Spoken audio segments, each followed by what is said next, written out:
자, 이제 또 출발을 해보도록 하겠습니다. 자, 이제 또 오늘 해외 축구 조금 들어가 보도록 할게요. 어제 해축이 조금 아쉬움을 남겼습니다. 아시다시피 어제 해외 축구가 무엇보다 조금 아쉬웠던 거는 이제 바이에른 뮌헨이었죠. 바이에른 뮌헨의 조금 아쉬움을 조금 남겼던 부분들. 어제 약간 지뢰를 조금 밟았어요.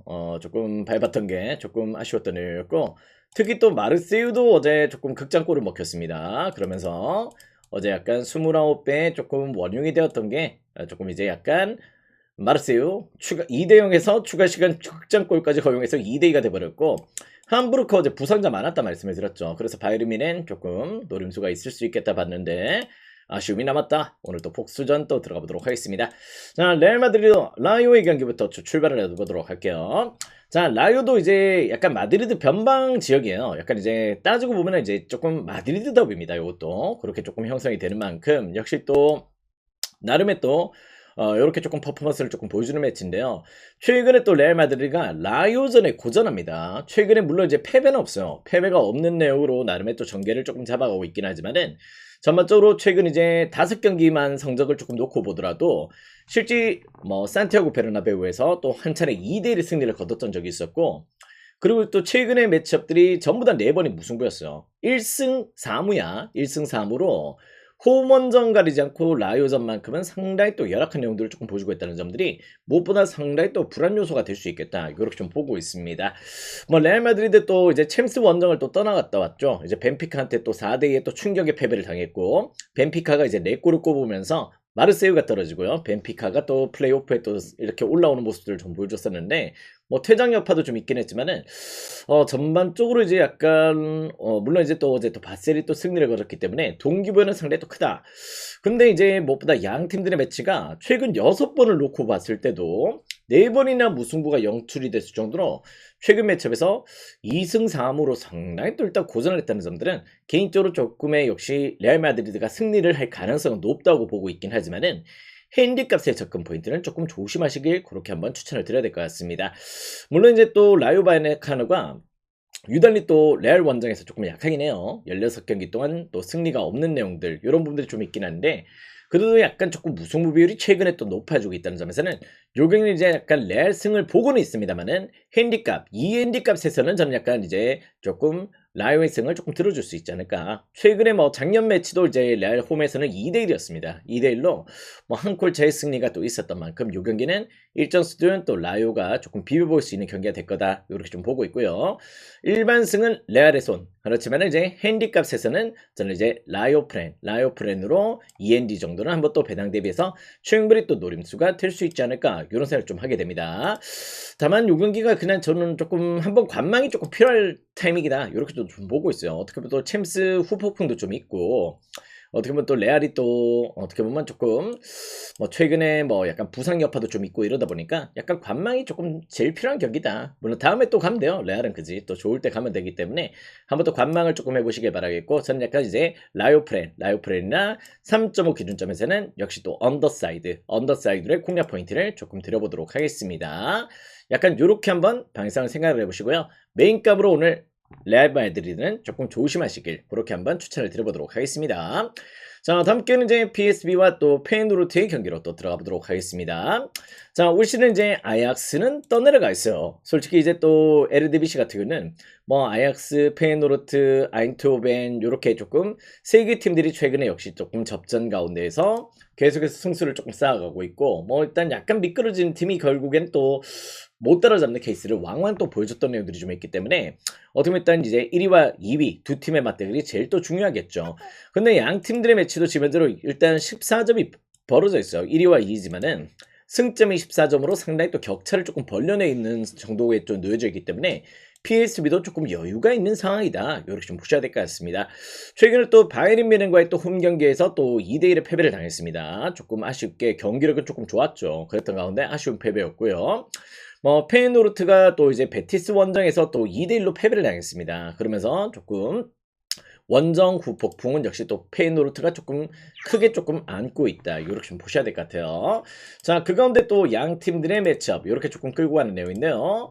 자, 무엇보다 이제 양 팀들의 매치업 최근에 역시 상대 전적에서 4연승입니다. 4연승으로 역시 또 PSB가 페이노르트전에서 상당히 또 강한 면모들을 조금 보여주고 있다는 점이고, 뭐 실제 이제 10월달 이제 페이노르트 원정에서도 3대2에서 또 승리를 거뒀어요. 그럴 정도로 나름의 또 밸런스를 조금 가져갔던 부분에서 일단 역시 또 1위와 2위 매치지만 최근의 분위기는 역시 아인토벤이 조금 끌고 가고 있다. 이렇게 좀 보셔도 좋을 것 같습니다. 뭐 페피만 이런 자원들이 조금 부상이지만은 뭐 거스틸이나 역시 또 뭐 페리시치 이런 자원들이 상당히 또 좋은 나락들을 좀 보여주고 있죠. 자, 그 가운데 또 페이노르트 무엇보다 우에다가 부상입니다. 우에다가 어떻게 보면 또 이제 올 시즌 18골을 꼽아주고 있어요. 그럴 정도로 팀에서 상당히 또 기여도가 높은 자원인데 우에다 부상, 거기다 또 디아라, 또 스테인, 뭐 티잔트 이런 자원들 계속해서 좀 부상 이슈를 조금 안고 있다 보니까 1군 멤버 12명이 빠집니다. 물론 백업 자원들도 조금 포함이 돼 있긴 한데요. 저마토로 이제 약간 조금 이번 원정 일정에서 상당히 또 고전할 가능성이 조금 높아 보인다는 점에서는 뭐 PSB전에서의 약세를 조금 극복해내기는 조금 부담이 될 수 있다. 뭐 또 아인토벤 같은 경우 이제 홈에서 또 바이에른 뮌헨전에서 연전을 조금 펼치고 있고요. 아무래도 하루 덜 쉬었던 또 페이노르트는 역시 또 베티스 원정 가서 또 패배를 당했단 말이죠. 그랬던 내용들을 조금 보여줬기 때문에 여기는 충분히 또 이제 또 PSB 사이드로의 공략 포인트 노려보셔도 좋겠습니다. 핸디는 여러분들이 한번 설정을 해보시면 좋을 것 같고요. 언어반은 개인적으로 조금 굳이 조금 손을 안 대셔도 좋지 않을까. 그냥 이제 PSB 사이드로만 공략 포인트를 노려보셔도 좋겠다. 뭐 압도적이죠. 올 시즌 뭐 리그만큼은 조금 씹어먹고 있다. 이렇게 좀 보셔도 좋을 것 같아요. 자, 다음 경기는 이제 에스턴 빌라와 브랜드포트의 경기로 또 들어가 보도록 하겠습니다. 자, 지금 현재로 이제 에스턴 빌라 역시 또 홈에서는 강합니다. 상당히 또 강한 홈 성적을 조금 보여주고 있을 정도로 홈에서의 또 성적들은 극강의 면모들을 조금 보여주겠다는 점들은 또 부정하기가 어려운 내용이 있죠. 자, 그런데 브랜드포트도 물론 최근에 또 2연패, 뭐 첼시전의 패배, 또 노팅엄전의 패배 이런 내용들을 조금 보여줬었는데 약간 이제 또 빌라 원정에서도 조금 고전하고 있어요. 그런 내용들은 과히 조금 좋아 보이진 않습니다. 또 원정도 3승 8패로 상당히 또 부진한 내용들을 조금 보여주고 있기 때문에 어떻게 보면 이제 홈 강세의 에스턴 빌라를 조금 좋게 보실 수밖에 없는 상황이다. 이렇게 좀 보셔야 될 것 같아요. 근데 약간 이제 오늘 경기가 브랜드포트 프렘 배당이 조금 빠지고 있습니다. 개인적으로 뭐 에스턴 빌라가 이제 또 어떻게 보면 또 유로파도 뭐 본선 진출이 거의 16강 다이렉트 진출이 조금 확정이 됐던 내용이기 때문에 뭐 찰츠부르크전에서도 약간 조금 뭐 일부 롯데를 조금 가용을 했던 부분들도 좀 있었고 그랬던 내용인데요. 근데 와킨스가 부상을 당했어요. 와킨스가 또 부상을 당했고 뭐 지금 현재 약간 뭐 카마라, 맥킨, 뭐 틸레망스, 뭐 가르시아 요런 자원들의 부상 이슈가 조금 발생을 했다는 점에서는 좀 와킨스 부상 그래도 조금 큰 파트가 좀 아닌가 이런 생각이 조금 듭니다. 최근에 또 와킨스의 환약이 있었기 때문에 어떻게 보면 또 팀 분위기가 상당히 또 좋았고 뭐 카마라, 맥킨, 틸레망스가 빠진다면은 실제 중원에서의 뉴스도 조금 클 수도 있는 부분들이 좀 있다는 점에서 이 경기 약간 조금 찝찝하게 생각을 하고 있어요. 물론 저는 에스턴 빌라가 또 홈에서 강하고 뭐 어떻게든 꾸역승으로 1점 차이 승리도 잘 만들어내고 이런 내용들을 조금 보여주고 있기 때문에 전 빌라 승을 그래도 조금 좋게 보고 있습니다. 그런 내용인데요. 저는 살짝 요 경기 한 번은 또 조심하실 필요는 있다. 역시 승패는 약간 관망이 조금 필요할 것 같고 저는 약간 메인감으로는 또 2.5 기준점에 오버사이드로 한번 추천을 드려보도록 할게요. 약간 이제 승패는 살짝 관망을 조금 하셨으면 좋겠고 오버를 먼저 생각을 하셨으면 좋겠다. 그게 제 조금 결론이고요. 그래도 굳이 또 승패를 좀 논하신다면은 그래도 에스턴 빌라의 손을 조금 들어주고 싶은 내용이긴 해요. 워낙 또 선수층도 두텁기 때문에 뭐 그런 부분들을 조금 고려해야 되는 부분들이 좀 있다. 근데 약간 브랜드포트도 티아고가 또 복귀를 했어요. 티아고랑 또 핸더슨이 또 복귀를 했기 때문에 뭐 핸더슨이 또 리버풀 시절 때 폼은 지금 아니지만은 충분히 또 브랜드포트의 활력소가 좀 되고 있죠. 그렇기 때문에 어떻게 보면 오바가 좀 제일 좋아 보인다. 오바와 함께 일반승 정도는 한번 또 노림수를 가져보시길 그렇게 한번 추천을 드려보도록 하겠습니다. 자, 다음 게임 이제 맨유와 풀럼의 경기로 또 들어가 보도록 하겠습니다. 자, 맨유가 달라졌어요. 우리 맨유가 달라져 버렸다. 자, 무엇보다 지금 이제 맨시티도 잡아냈습니다. 그 경기가 일단 그럴 수 있단 말이에요. 왜냐면 또 시티와의 또 맨유전에서는 상당히 또 맨유와의 또 맨시티 더비에서는 상당히 또 맨체스터 시티 상대로 강한 모습들을 맨유가 조금 보여줬기 때문에 그런 부분도 또 납득할 수 있단 말이야. 근데 지난번의 경기에서 아스날을 또 3대2로 또 격파를 해냈습니다. 그것도 심지어 원정 일정이었어요. 그랬을 정도로 최근에 약간 이제 마이클 캐릭 감독 체제에서 뭔가 팀 밸런스가 몽골 살아나고 있다. 특히 또 이제 최근에 공격진의 폼들은 뭐 브루노 페르난데스와 또 음부에모 요 투톱 자원들이 일단 지금 합이 잘 맞아 들어가면서 무엇보다 이제 예전에 봤던 약간 루니 뛸 때 그때 맨유의 향기가 살짝 나오고 있습니다. 그럴 정도로 그때 당시 또 어떻게 보면 또 상대 또 황금 세대였죠. 그랬던 내용들을 조금 보여줬었는데 약간 그때의 향수가 살짝 나오고 있어요. 그럴 정도로 맨유가 최근의 경기력들이 조금 좋아지고 있다는 점이고 지금 현재 또 6위제를 달리고 있기 때문에 지금 현재 또 분위기 반등으로 또 일단 챔스권까지 또 노려볼 수 있는 입장입니다. 4위 첼시보다 한 경기를 덜 치렀고 지금 현재 승점이 2점 차거든요. 그렇기 때문에 충분히 또 맨유 좋은 분위기로 조금 이제 성장세를 조금 보여줄 수 있는 단계라는 점이고요. 최근에 또 홈 성적도 6승 3무 2패입니다. 6승 3무 2패로 홈에서는 지금 11경기 동안 2패밖에 없어요. 그럴 정도로 상당히 또 강한 내용들을 조금 보여주고 있다는 점, 이런 부분들을 조금 상기를 하셨으면 좋겠고, 그냥 이제 풀럼 같은 경우도 이제 약간 히메네즈가 조금 복귀를 하긴 했지만은, 루키치나 지금 이제 보브, 무니즈, 이런 부상 이슈들은 조금 클 수 있고요. 스미스로우가 또 복귀를 하긴 하지만은 특히 또 원정에서는 계속해서 조금 부진들을 조금 보여주고 있는 경기력이라는 점에서, 이건 충분히 또 맨유 사이드의 공략 포인트를 조금 고려해 보시는 것도 나쁘지 않을 가능성이 조금 보이는 경기다.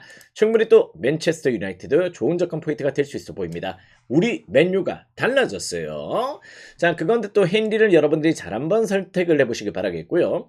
2.5 기준점의 오바도 역시 조금 좋아 보입니다. 최근에 또 공격진들이 폼이 너무 좋아. 너무 좋은 가운데 있기 때문에 요 경기는 역시 또 오버사이드로도 충분히 또 공략 포인트로 노려보셔도 좋겠고, 역시 또 승패라는 역시 또 맨유 사이드 한번 또 핸디캡센 여러분들의 선택지가 들어가셔야 될 것 같습니다. 자, 다음 경기 이제 노팅엄 포레스트와 크리스탈 팰리스의 경기로 또 들어가 보도록 하겠습니다.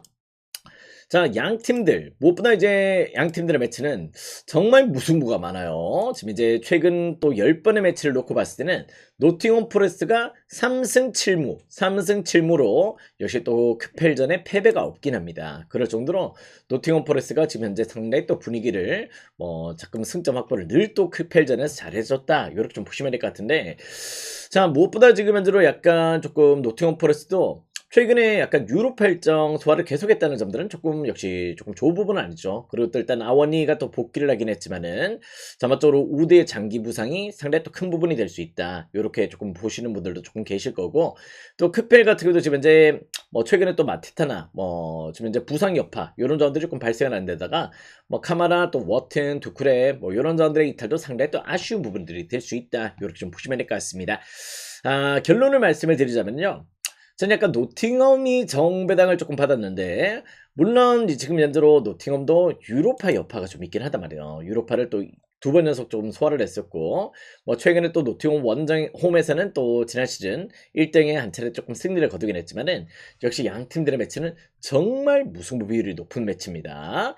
10번 중에 7번이 무승부예요. 그럴 정도로 상당히 또 무승부 비율이 조금 높은 내용이기 때문에 한번 또 무자비를 한번 또 염두를 해보시는 것도 충분히 또 한번 접근 포인트가 될 수 있는 격이다, 이렇게 좀 보시면 될 것 같습니다. 물론 최근에 크펠의 경기력은 조금 바닥을 찍고 있어요. 근데 또 어떻게 보면 또 무승부 비율이 상당히 또 높은 팀들의 매치는 그 상성 관계라는 게 좀 늘 존재를 했거든요. 그러다 보니 저는 약간 무승부나 프랜사이드 한번 또 공략 포인트로 조금 노려보신다면은 충분히 또 좋은 리드감이 되지 않겠나, 이런 생각 좀 하게 됩니다.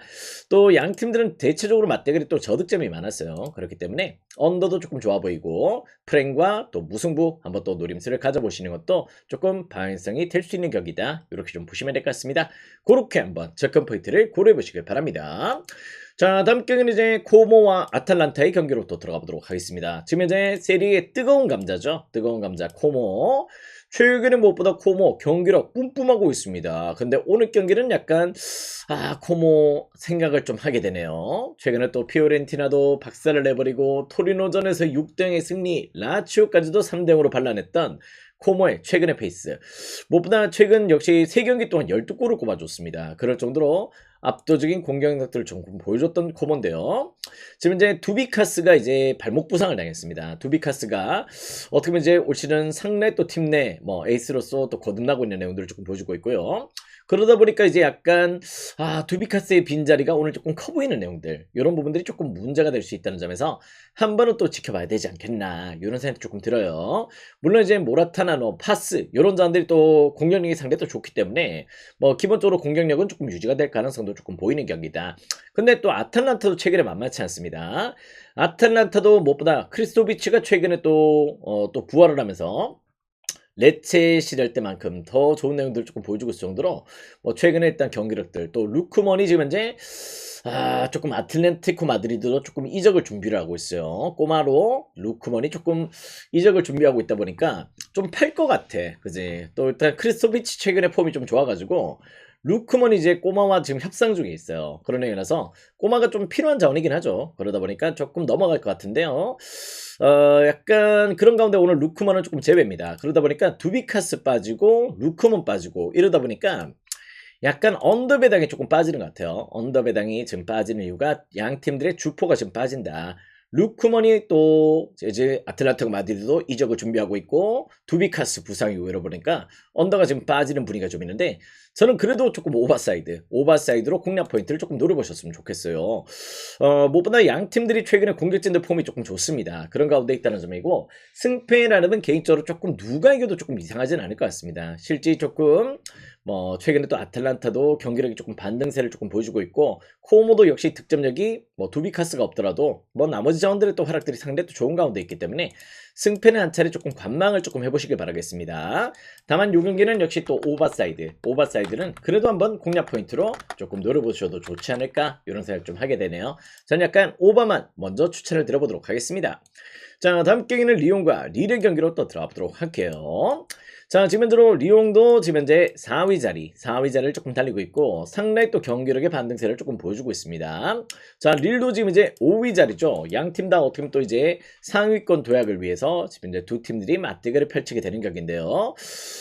최근에 또 리옹이 또 폼이 좋아요. 리옹도 최근에 테살로니카의 또 홈 경기도 로테이션을 가용했는데 4대2로 또 격파를 해냈고, 최근에 또 영보이스 원정에서 승리, 그리고 또 FA컵에서도 또 릴 상대로 또 승리를 거두고, 상당히 또 좋은 분위기, 이런 부분들을 조금 보여주고 있는데, 심지어 또 릴 원정에서 승리를 거뒀어요. 릴 원정에서도 역시 또 승리를 거뒀을 정도로, 최근에 또 릴과의 매치에서 상당히 또 좋은 내용들을 조금 보여줬던 리옹이다. 이렇게 좀 보셔야 될 것 같습니다. 그래서 약간 정배당을 조금 받았는 것 같은데, 개인적으로 오늘 요 경기 같은 경우는 승패는 한 차례 그래도 조금 관망을 조금 해보시면 어떨까 이런 생각이 조금 들어요.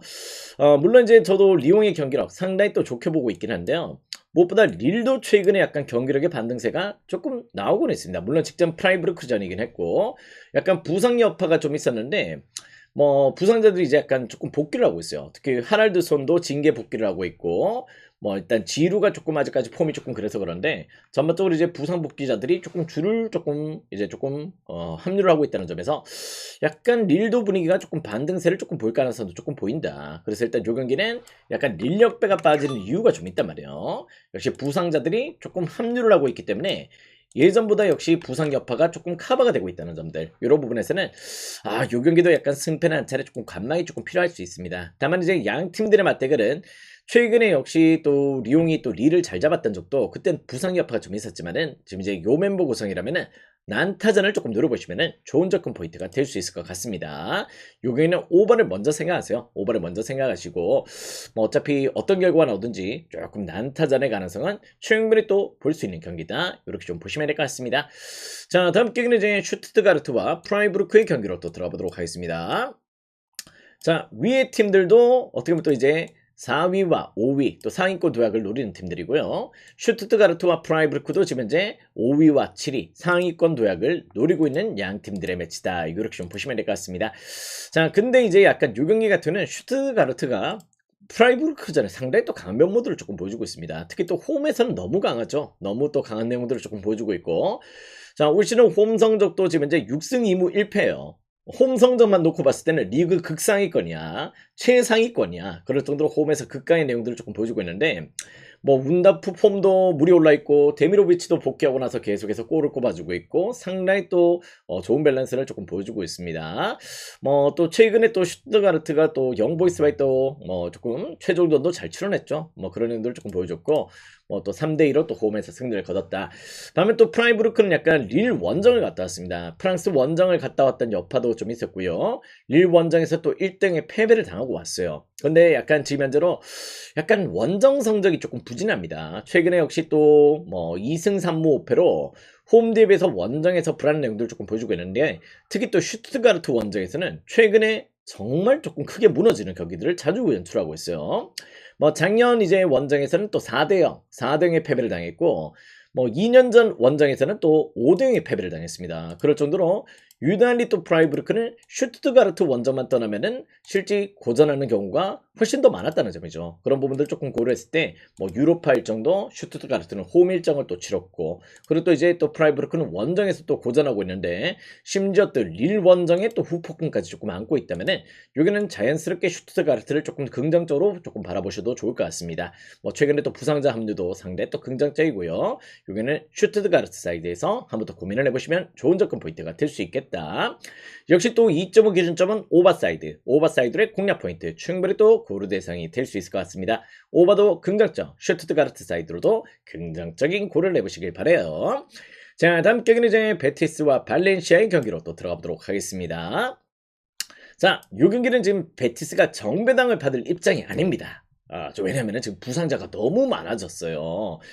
지금 현재로 베티스가 이제 조금 유로파 일정도 지금 이제 페이노르트와의 또 홈 경기 2대1로 또 승리를 거두면서 뭐좀 또 이제 또 어떻게 보면 16강 직행을 또 했죠. 유로파에서는 조금 좋은 내용들을 조금 보여줬던 내용들이 좀 있었는데, 전반적으로 지금 이제 쿠초 부상이고요. 쿠초 에르난데스, 이스코, 로셀소, 암나바트, 리켈메, 베레린, 뭐 또 나탕 징계고요. 피르포 부상으로 좀 빠져 있다 보니까 7멤버 8명이 지금 빠져 있는 상황에서 이제 또 발렌시아를 또 맞아야 된다. 이렇게 좀 보시면 될 것 같습니다. 물론 발렌시아도 부진하죠. 원정 성적은 1승 3무 6패입니다. 1승 3무 6패로 원정에서는 고질적인 약점들을 조금 보여주는 팀인데요.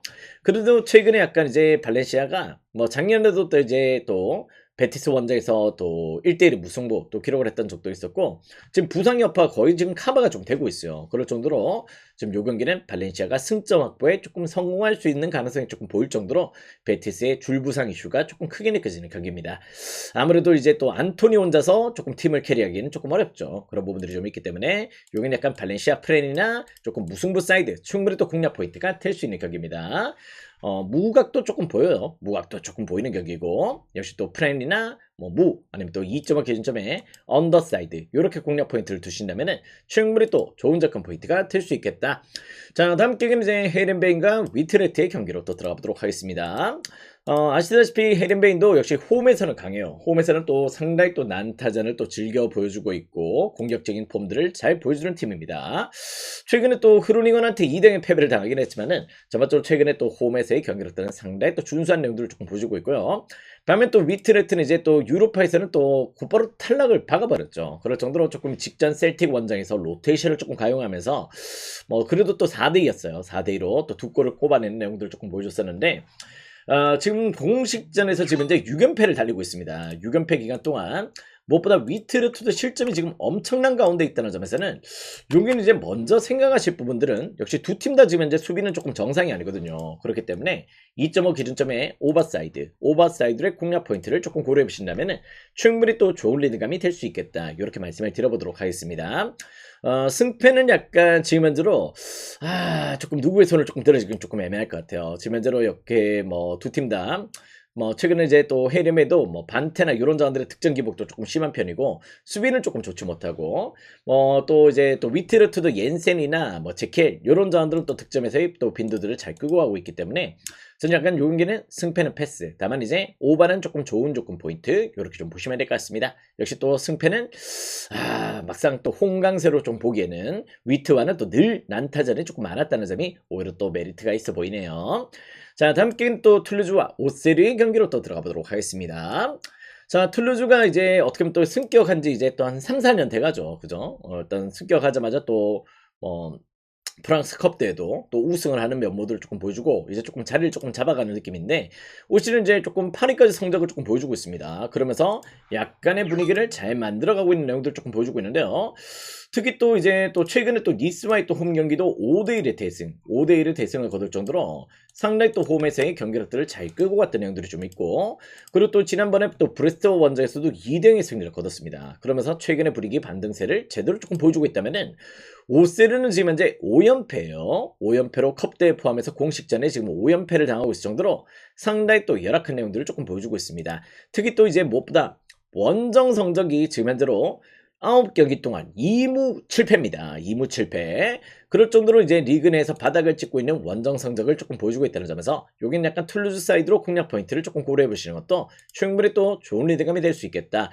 최근에 툴루즈 공격진들 조금 원활하게 잘 돌아가고 있습니다. 그런데다가 뭐 최근 약간 부상 여파가 또 이제 약간 양팀 다 조금 비슷한 수준이긴 한데요. 어떻게 보면 약간 이제 뭐 조금 제가 봤을 때는 뭐 CLR 탑 빠지는 조금 이제 오셀의 또 타격이 훨씬 더 크다. 이렇게 좀 보고 있는 입장에서 여기는 툴루즈 사이드 충분히 또 공략 포인트로 고려해 보셔도 좋을 것 같습니다.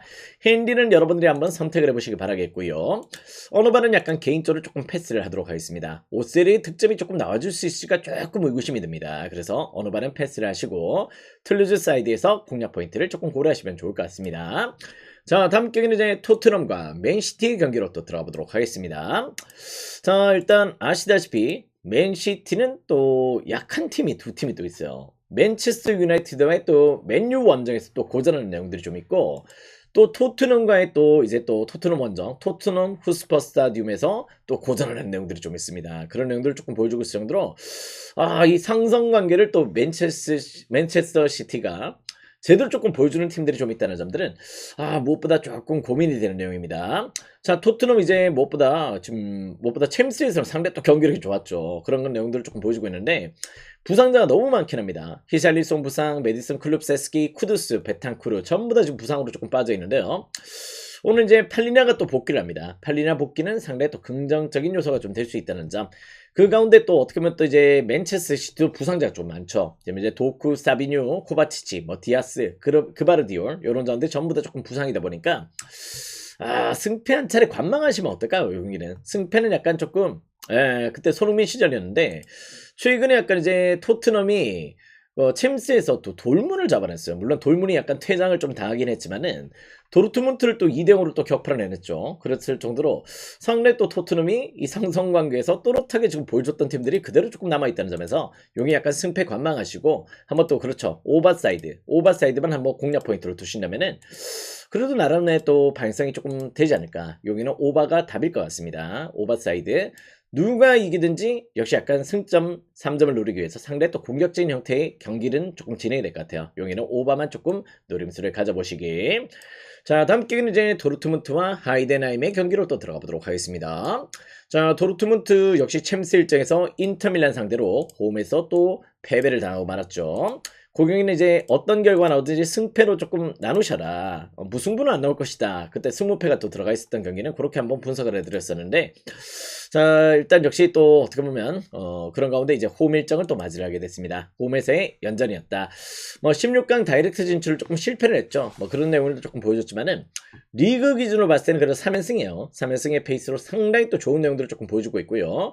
이제 자비처, 쐴러 빼고는 지금 이제 풀 라인업으로 구성이 되어 있다는 점들은 무엇보다 조금 긍정적인 요소다.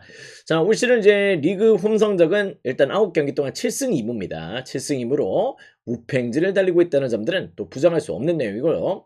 하이덴하임은 무엇보다 지금 현재로 원정 성적이 바닥을 찍고 있어요. 원정 성적이 1승 1무 7패로 또 바닥을 찍고 있는데 자, 지금 현재로 꼴찌로 추락을 했습니다.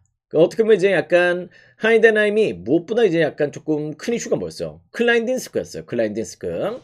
클라인딘스크가 이제 같이 승격을 하는 데 있어가지고 견인차가 됐었고, 클라인딘스크가 정말 또 이제 팀을 조금 잘 건사를 해가지고 닭공 팀으로서 만들어냈기 때문에 그런 부분에서 이제 좀 어떻게 보면 또 잔류도 조금 성공을 했습니다. 한 시즌. 그랬던 내용들 조금 보여주지만은 클라인디스크를 맨앵글 라버트로 팔아버렸죠. 그러면서 어떻게 보면 이제 쉬머의 또 부진, 이런 부분들. 쉬머가 지금 주포로서 좀 활약을 하고 있는데 쉬머가 팀을 하드캐리를 할 수 있는 그런 자원은 아니라는 점에서 전 요 경기는 약간 이제 도르트문트의 일방적인 그림이 조금 그려질 수밖에 없다. 무엇보다 이제 약간 하이덴하임 지금 이제 리그 꼴찌입니다. 지금 18위로 리그 꼴찌를 달리고 있고요. 특히 또 원정 성적이 리그 꼴찌예요. 그럴 정도로 원정에서 상당히 또 열악한 내용들을 조금 보여주고 있다는 점에서는 여기는 최근에 또 돌문 사이드의 공략 포인트 조금 노려보셔도 좋을 것 같습니다. 뭐 최근에 또 라이프즈와의 또 홈 경기도 3대0의 패배였어요. 그럴 정도로 상당히 또 열악한 내용들을 조금 보여줬다는 점에서 여기는 약간 돌문 사이드, 뭐 오버도 조금 좋아 보이긴 하는데 핸디캡 잘 설정해서 한번 또 접근 포인트를 고려하시면 좋을 것 같습니다. 자, 다음 경기는 이제 크레모네와 인터 밀란의 경기로 또 들어가 보도록 하겠습니다. 자, 크레모네도 어떻게 보면 또 이제 약간 처음에는 코모 같은 느낌이 좀 있었단 말이에요. 이제 코모도 약간 이제 또 어떻게 보면 빌드업을 좀 하면서 역시 영입에 조금 투자를 조금 했던 팀이고, 크레모네도 뭐 어떻게 제이미 바디나 이런 자들도 영입하면서 약간 팀 분위기를 조금 시즌 초반에 조금 끌고 왔던 내용들이 좀 있었습니다. 그죠? 근데 그게 또 오래 가지 못했어요. 크레모네는 전반적으로 이제 또 제이미 바디도 실제 노세아가 또 왔던 자원이고, 뭐 사나브리아도 또 부상을 당하고 부상 여파들이 상당히 또 늘어나 있다 보니까 지금 약간 1군 멤버 6명이 지금도 빠져 있습니다. 근데 1군 멤버 이 6명들이 어떻게 보면 핵심 자원들이에요. 핵심 자원들이 조금 빠져 있다 보니까 지금 현재로 약간 선수층이 두텁지 못한 가운데 상당히 또 어떻게 보면 또 지금의 라인업들은 조금 열악한 가운데 조금 놓여져 있다. 시즌 초 잠깐 반짝했었습니다. 근데 그 이후로 역시 또 계속해서 조금 무너지는 내용들을 조금 보여주고 있다는 점이고, 8경기 동안 지금 승리가 없어요. 없는 가운데 있다.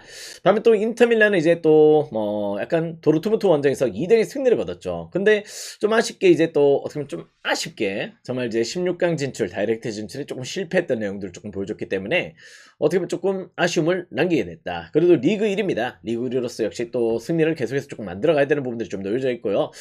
지금 이제 어떻게 보면 이제 약간 차라놀루, 바렐라, 둠프리스 이런 부상자들이 좀 있긴 하지만은 전부 다 이제 약간 뭐 미키타리안도 좀 버티고 있고 라우타로도 조금 건재한 상황이라면은 지금 이제 약간 크레모나의 또 매치에서 또 상당히 또 재미를 봤다고 보시면 될 것 같아요. 특히 또 인터밀란이 크레모네 원정에서 6연승을 달립니다. 6연승의 페이스로 상당히 또 좋은 밸런스를 조금 보여주고 있기 때문에 이건 약간 인터사이드의 공략 포인트를 조금 노려보시면 좋겠다. 8경기 동안 승리가 없는 크레모네입니다. 인터밀란 이제 또 리그 일정도 좀 신경을 써야 되겠죠. 원정 성적 지금 현재로 8승 2패로 상당히 또 좋은 가운데 있다는 점에서 인터밀란 사이드 공략 포인트로 노려보셨으면 좋겠고, 핸디값은 개인적으로 약간 조금 패스를 하셨으면 좋겠습니다. 핸디값 언어반은 조금 패스를 하셨으면 좋겠다. 자, 무엇보다 이제 또 시즌 맞대결은 이제 홈에서 4대1이었어요. 4대1. 인터밀란이 크레모르를 4대1로 꺾어냈다. 이렇게 좀 봤을 때 한번 또 핸디값 설정 잘해보시길 한번 또 추천을 드려보도록 하겠습니다. 자, 다음 경기는 이제 헤타페와 셀타비고의 경기로 또 들어가 보도록 하겠습니다. 자, 이 경기가 조금 만만치는 않을 수 있습니다. 지금 현재로 셀타비고도 계속해서 조금 연전을 또 원정에서 조금 치렀던 부분들이 좀 있기 때문에 뭐 유로파 일정도 계속 소화를 하고 그렇게 조금 진행이 되고 있다는 점들은 과연 조금 좋아 보이진 않죠. 선수층이 그렇게 조금 두터운 팀이 아니기 때문에 조금 주력 라인업들의 소비가 조금 있었다는 점들은 무엇보다 조금 좋아 보이진 않습니다. 자, 그런 가운데 이제 헤타페 무엇보다 지금 현재로 마유랄과 다빈치 빼고는 이제 풀멤버 구성이 조금 잡혀 있다는 점이고, 무엇보다 또 리옹에서 사트리아노를 또 영입을 했어요. 이 친구가 이제 24살로 조금 어린 친구인데 어떻게 또 긴급 수혈로 공격진의 수혈을 조금 해왔던 부분들이 좀 있다는 점에서 요 경기 아까 또 뭐 독사는도 좀 이야기를 했지만은 약간 헤타페 사이드, 헤타페가 역배는 아닙니다. 역배는 아니고요. 헤타페 사이드로 살짝 한번 염두를 하실 필요도 좀 있다. 이렇게 좀 보이시긴 합니다. 근데 약간 제가 봤을 때는 요 경기는 약간 승패는 조금 관망이 조금 필요한 경기다. 이렇게 좀 보고 있고, 결론을 조금 말씀해 드리자면은 오늘 경기 약간 셀타가 계속해서 조금 연전을 조금 치렀다는 부분들, 또 유로파 일정에서도 조금 지난 경기도 또 원정 일정 소화를 했다는 점에서 이건 약간 언더사이드만 조금 공략 포인트로 노려보셨으면 좋겠어요. 승패 안찰에 조금 관망이 조금 필요한 경기다. 이 경기는 언더만 살포시 한번 노름수를 가져보시라. 자, 다음 경기는 이제 파르마와 또 유벤투스의 경기로 또 들어가 보도록 하겠습니다. 지금 약간 파르마 사이드로 지금 배당이 조금 빠지고 있는데요. 개인적으로 좀 유벤투스가 지금 최근에 1DG의 폼도 상당히 또 좋은 가운데 있고 여러 가지 조금 폼들이 괜찮은 가운데 있긴 합니다만은 역시 또 주중 경기 여파가 있다 보니까 조금 걱정은 되는 부분들이 좀 있습니다. 자, 최근에 또 모나코 원정에서 되려 졸전을 펼쳤죠. 모나코 원정, 모나코가 워낙 또 부상자들이 조금 많았던 가운데 있었기 때문에 그런 부분에서 조금 그 경기를 조금 승리도 못 거뒀고 어떻게 보면 슈팅 자체가 그렇게 많이 없어서요. 그리고 일방적으로 조금 모라코가 조금 몰아붙였던 경기를 조금 보여줄 정도로 상당히 또 아쉬움을 남겼던 부분들이 좀 있다. 지금 블라우비치, 밀리크 부상 빼고는 이제 부상자들이 거의 없는 상태긴 한데 무엇보다 지금 파르마 배당이 조금 빠지고 있긴 하죠.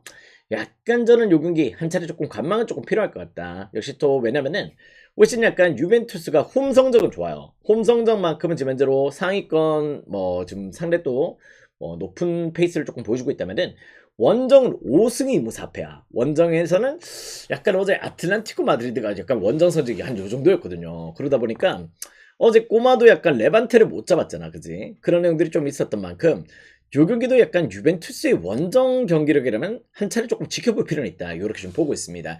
자, 어떻게 보면 이제 파르마 프렌이 조금 빠지는 것도 조금 납득은 돼요. 그럴 정도로 유벤투스가 올 시즌 홈 대비해서 원정 경기력에서의 아쉬움들은 살포시 남겨주는 부분들이 좀 있다는 점에서 여기는 한 차례 조금 지켜보시길 바라겠고 어떻게 보면 또 이 경기는 2.1를 먼저 생각을 하시면은 조금 좋은 접근 포인트가 될 수 있겠다. 어제 이 경기가 딱 이제 꼬마와 아틀레티코 마드리드와 레반테 경기에 또 이렇게 한번 데칼코마니가 될 수 있는 경기라고도 보고 있습니다. 그렇기 때문에 무승부가 또 살짝은 보이지만은 안전한 접근 포인트는 파르마 프렌이나 언더가 제일 안전할 것 같다. 이렇게 좀 보시면 될 것 같아요. 그렇게 한번 플레이를 조금 잡아보시길. 자, 다음 경기는 이제 스트라스부르크와 파리 생제르맹의 경기로 또 들어가 보도록 하겠습니다. 자, 스트라스부르크도 이제 몇 년 전만 하더라도 이제 가메이로의 팀이었죠. 가메이로가 상당히 또 좋은 활약들을 좀 보여주면서 이제 또 노쇠화가 슬슬 진행이 되면서 이제 팀의 물갈이가 되게 크게 조금 들어갔어요. 그런 가운데 이제 또 완전 다른 팀으로 또 변모를 했습니다.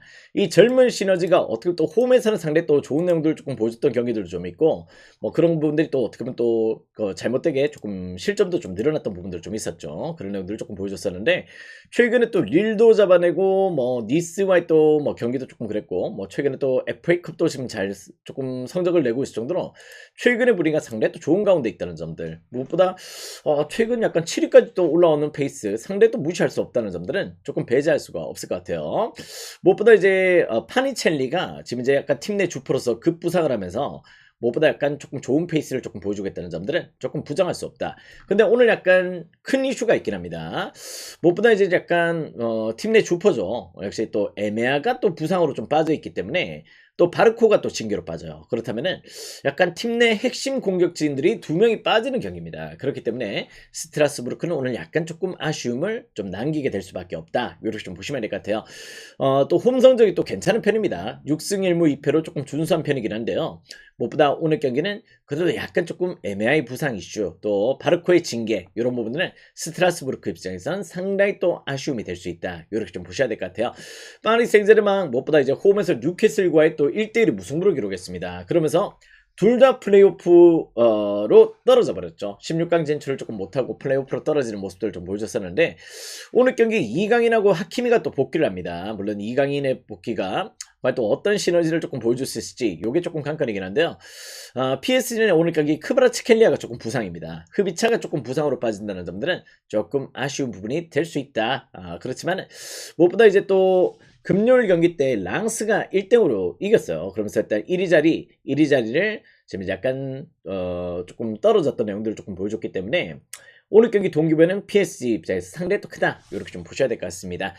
약간 핸디까지는 조금 부담스럽긴 해요. 지금 이제 핸디 배당이 조금 높게 잡혀 있는데 일반승 정도는 한번 또 노림수를 가져보시더라도 충분히 또 방향성이 될 수 있겠다. 뭐 흐비차 부상이 조금 크긴 큽니다. 그죠? 근데 일단 하키미도 좀 복귀를 하다 보니까 그런 부분도 조금 긍정적으로 보셔도 될 것 같아요. 여기는 약간 파리 일반승 한번 또 노림수를 가져보시고 핸디는 저는 약간 조금 비추다. 아시겠죠? 여기는 그래도 충분히 또 일반승은 카바가 될 수 있는 패턴이 되겠다.